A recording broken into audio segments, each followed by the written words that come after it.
The constant rhythmic thump-thump-thump of the weaving looms was the heartbeat of Manchester's old textile mill. For Arjun, fresh off the plane from India, it was the sound of a new beginning. He'd taken the night shift at the abandoned-looking Victoria Mill, lured by the double pay and desperate to send money home. His trainer, an old man named Mr. Higgins with fingers gnarled from decades of work, had shown him the ropes on his first day. "Mind the shadows, lad," Higgins had muttered, his eyes avoiding the dark corners of the vast, cavernous workspace. "Especially the one that doesn't move with the lights."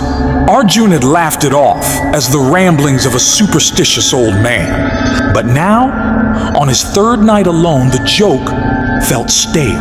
The mill was a skeleton of its former self, a labyrinth of silent, rusted machinery, towering spools of dusty thread, and the lingering smell of oil and damp cloth.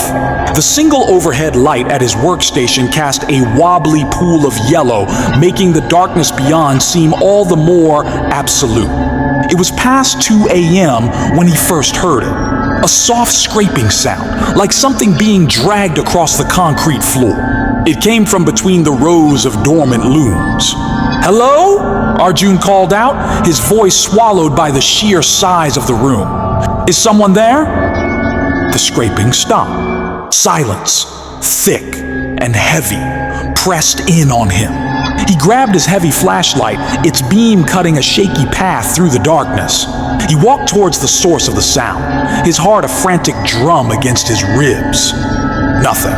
Just an empty aisle between two giant silent machines. Shaking his head, he turned back. And that's when he saw it. Cast on the wall by his own flashlight beam was a shadow. It was the tall, distorted shadow of a man, but wrong. Its head was too elongated, its arms too thin, ending in sharp, pointed fingers. And it was perfectly, unnaturally still. Arjun's blood ran cold. He swung the flashlight around, expecting to find someone, anyone, behind him. But the space was empty. He was completely alone. When he looked back at the wall, the shadow was gone. He spent the rest of his shift on edge, jumping at every creak and groan of the old building. At the morning handover, he mentioned it to the day shift foreman, a no-nonsense woman named Brenda. "Ah, you've seen it then," she said, not looking up from her clipboard. "The Shadow Man. Don't worry, lad. It's just a story they tell the new ones. A prank, but it didn't feel like a prank." The next night, it happened again. This time, he was cleaning a Loom shuttle when he felt a cold spot, a pocket of icy air in the middle of the warm room. He shone his light, and there, on the machine's metal side, was a fresh, greasy handprint. It was large, with impossibly long fingers. His phone buzzed in his pocket, making him yelp. A text from an unknown number. His blood froze as he read it.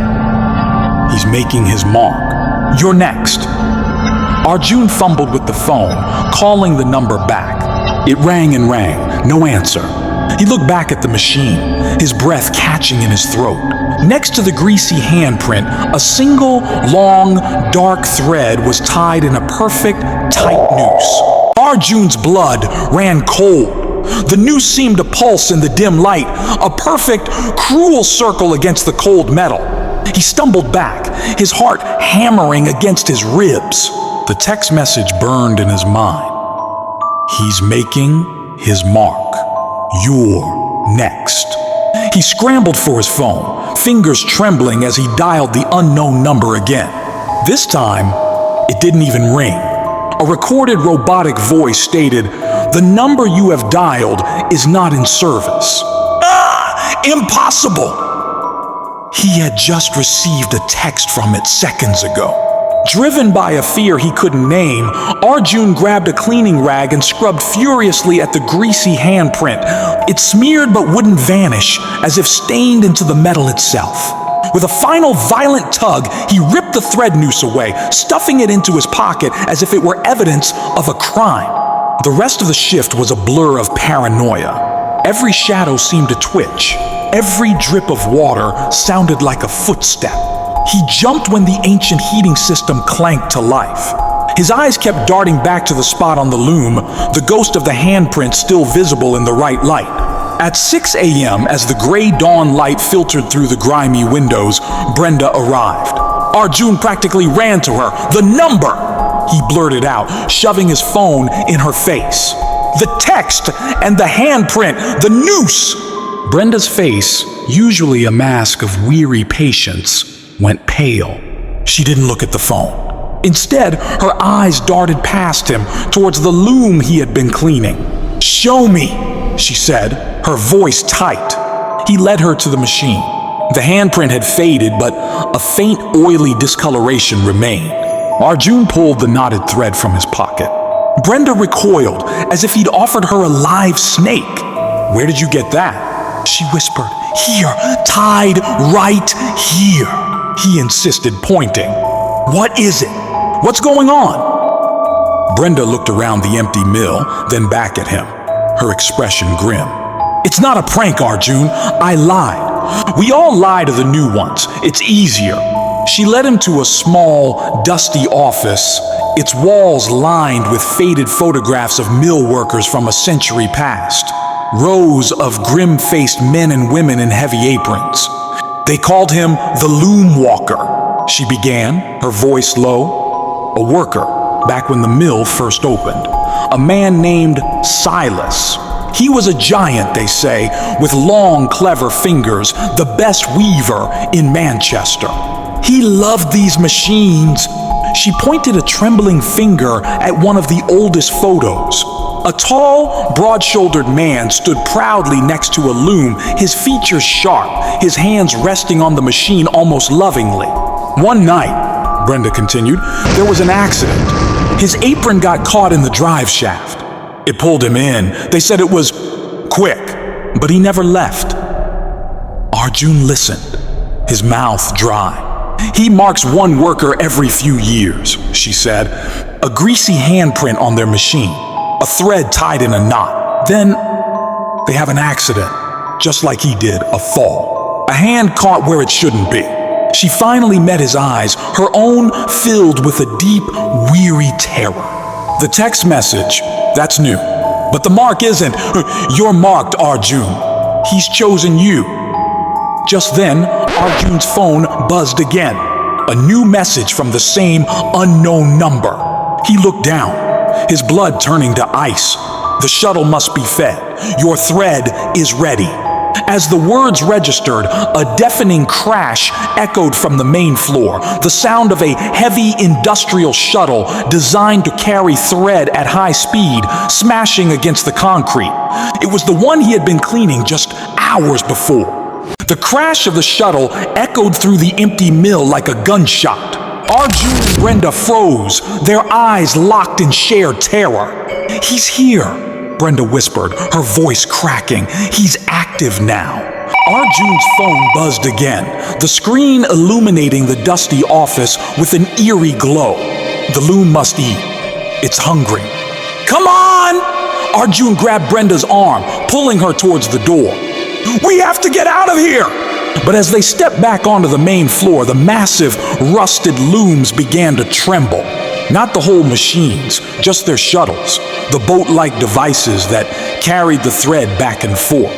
They rattled in their tracks like caged animals, their rhythmic clattering building to a frenzied crescendo. "The main power is off. This isn't possible!" Brenda cried. A shadow deeper than the surrounding darkness detached itself from between two looms. The Shadow Man. It stood taller now, its elongated head nearly brushing the 15-foot ceiling. It didn't walk, it flowed, moving with the jerky, mechanical precision of the very looms it once tended. "The thread." The voice wasn't a sound. It was a vibration that crawled directly into their minds, cold and oily. It carried images of spinning wheels, taut threads, and the sharp, final snap of something breaking. Arjun stumbled backward, his training forgotten. His foot caught on a loose cable, and he fell hard, the breath knocked out of him. As he looked up, the Shadow Man was upon him. its thin, sharp fingers reaching for his face. But Brenda moved faster than Arjun thought possible. She grabbed a heavy metal wrench from a nearby toolbox and swung it at the fire alarm on the wall. The shriek of the alarm was deafening. Sprinklers erupted overhead, spraying water everywhere. The Shadow Man recoiled, hissing, not in pain, but in frustration. The water seemed to disrupt its form, making it flicker like a bad signal. The rattling shuttle stilled instantly. The mill always needs more. Then it was gone, vanished into the deeper shadows between the machines. The aftermath was chaos. Security arrived, then the fire department. Arjun and Brenda gave vague statements about a malfunctioning machine causing a panic. They didn't mention the shadows. No one would believe them. As the sun rose, painting the wet mill floor in streaks of weak light, Arjun stood with Brenda by the entrance. "It won't stop," she said quietly. Her face aged a decade in a single night. "It's never stopped. Silas doesn't want to kill us, Arjun. He just wants company. He's lonely in the dark." She opened her hand. In her palm lay another knotted thread, identical to the one Arjun had found. He marked me too, 20 years ago. I survived by learning the rules, by feeding it other things.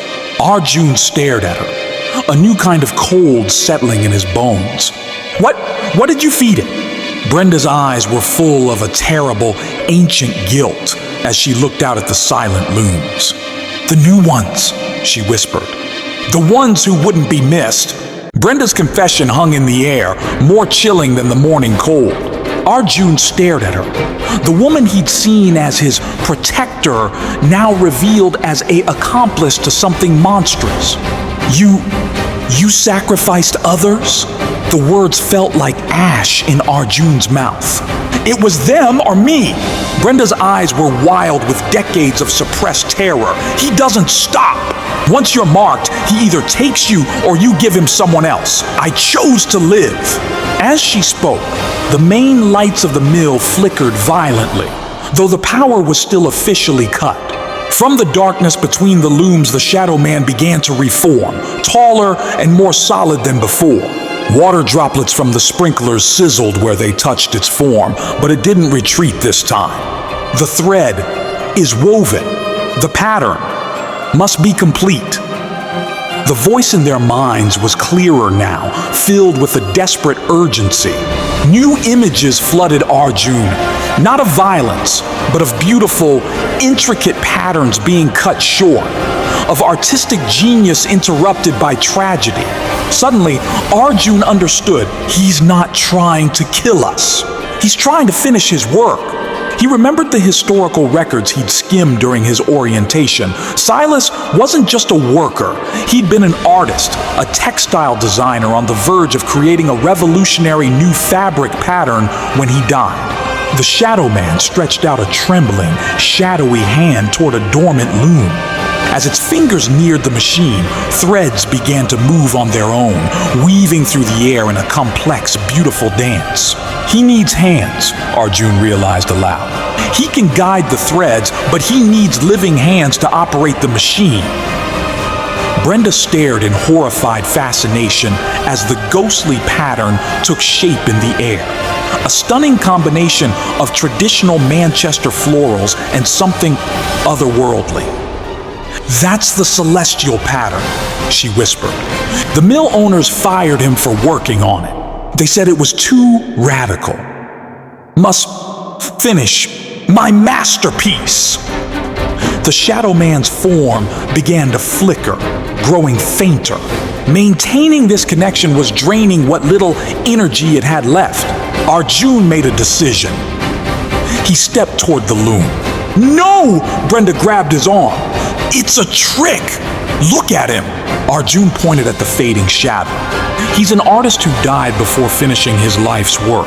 Wouldn't you be angry? Wouldn't you try to complete it, no matter what?"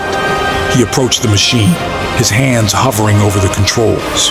The Shadow Man watched, its form stabilizing slightly. "Show me," Arjun said softly. "Show me the pattern." For the next hour, under the Shadow Man's guidance, Arjun worked the loom. His hands moved with a skill he never possessed, weaving the most beautiful fabric he had ever seen. The Shadow Man stood beside him, its sharp fingers tracing the patterns in the air, its violent energy transformed into creative fervor. As the final thread was woven, the completed fabric glowed with a soft, ethereal light. The Shadow Man looked at its finished masterpiece, then at Arjun. For the first time, its elongated features softened. "Thank you. The pattern is complete." The greasy handprint on the machine faded away. The knotted threads in their pockets dissolved into dust. The Shadow Man's form began to brighten, the darkness peeling away to reveal the proud, smiling face of the man from the old photograph. Then with one final, contented sigh, Silas vanished. Arjun and Brenda stood in silence, the only sound the dripping of water from the sprinklers. The morning sun streamed through the windows, illuminating the magnificent fabric still on the loom. On the floor where the Shadow Man had stood, a single, perfectly woven sample of the celestial pattern lay glowing softly. Brenda finally spoke, her voice filled with wonder and regret. All these years, he just wanted to finish his work. Arjun picked up the fabric sample. "Some ghosts don't need to be feared," he said quietly. "They just need to be heard."